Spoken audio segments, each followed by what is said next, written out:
Well, before we go on and look in more detail about the scoping issues, let's have a little think about some of the other issues and problems that you can come up against with a carbon footprint. Some of these things are around the way that you do the calculations, really simple things like mixing up kilowatt hours with megawatt hours. This happens quite commonly. So sometimes it's a really good idea to have a team of people working on these figures, not just one person being responsible for it. That way you can be your own check and balance. You also find that people might classify things differently. They might call different emissions by different names in different parts of the world. So if you're looking at a carbon footprint of an organisation that has a worldwide spread, you might need to consider harmonising how you refer to things, and harmonising also what the particular scope of your carbon footprint is. So for example, you might be looking at a particular site, you might be looking at operations over a particular time period, you might be looking at one or a number of different products or services, you might be looking at a particular event even. So it's very important that those people that are involved, wherever they are, all understand where you have put your boundary for this measuring. Otherwise you will get non-harmonisation and different measures coming from different places. So very important to be clear.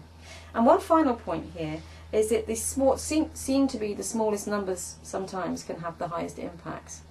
Sometime in the past with carbon footprinting, it did become common for organisations to look at their operations financially and say, well, anything that's of a value of less than, say, 1% of the company in terms of its revenues or turnover, we won't regard as important for our carbon footprint because it's not important for our financial footprint.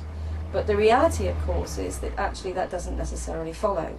It's something that has maybe not very much of a financial value could have a very, very large and a significant environmental impact. And one example of this is if you look at the basket of greenhouse gases, there's a number of different gases that come into the expression greenhouse gas. One of them, HFCs for example, the refrigeration gases, is incredibly potent. And so even small amounts of leakage of refrigerants from a refrigeration system could have a very high impact in terms of its global warming potential.